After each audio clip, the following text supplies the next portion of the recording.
Identity theft cost consumers and businesses $53 billion last year. Nearly 1 in 8 U.S. adults has had their credit card hijacked. It's affecting millions of consumers and costing billions of dollars. Identity theft, the fastest growing white-collar crime in America. 27.3 million victims in the last 5 years, almost 10 million in the last year alone, at an annual cost to the victims of about $5 billion. Has it happened to you? Yet. Someone you know? Yet. Identity theft can happen to anyone. My home phone, my business phone, they had everything. She said, well, somebody been using your name. This individual started charging things all over the United States. My identity had been used to cash checks. They told me I had 12 points on my Social Security number.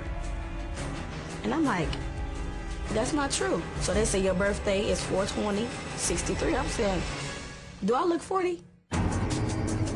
J. Howard Beals, director of the FTC's Bureau of Consumer Protection, acknowledged that a fair number of thieves have discovered that this is a fairly easy way to make money. In fact, the average arrest rate for all reported cases is under 5%, according to law enforcement. The attorney generals are trying to do what they can. But as a former attorney general, I know how frustrating that is. Law enforcement does not have the resources available to be able to handle all of the identity theft cases coming in. And with very little information to go on, they waste their time. You have so many things on your radar screen.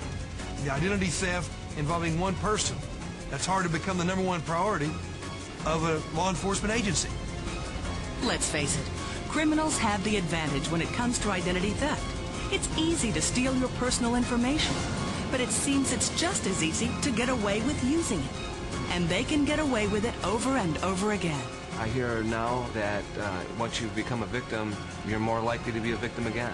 Once they have that, there's no end to what they can do with it. It's only limited by how creative the thief is. It's the most helpless, frightening feeling in the whole world, to know that they may be taking everything you've worked your whole life to have. Don't think you are at risk? That you're protected? Think again. If someone wants your personal information, there are several ways they can get it. Some more difficult than others, but they can get it. Maybe you think you're not a target, that only rich people get targeted. Again, not true. The truth is, the average consumer is the most common victim. All you need is a Social Security number and minimally acceptable credit worthiness to be victimized. You also might be thinking, I'm on top of my finances. I'd know if I were being victimized.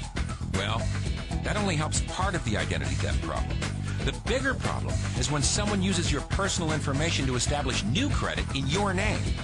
According to the FTC, in the 12 months ending July 2003, 3.23 million consumers discovered that new accounts had been opened, and other frauds such as renting an apartment or home, obtaining medical care or employment had been committed in their name.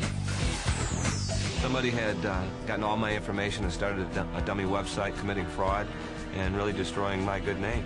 They had my name, my address, my Social Security number, all of my information. They were requesting the credit card be sent to them. When law enforcement found out what was happening, who did they go to?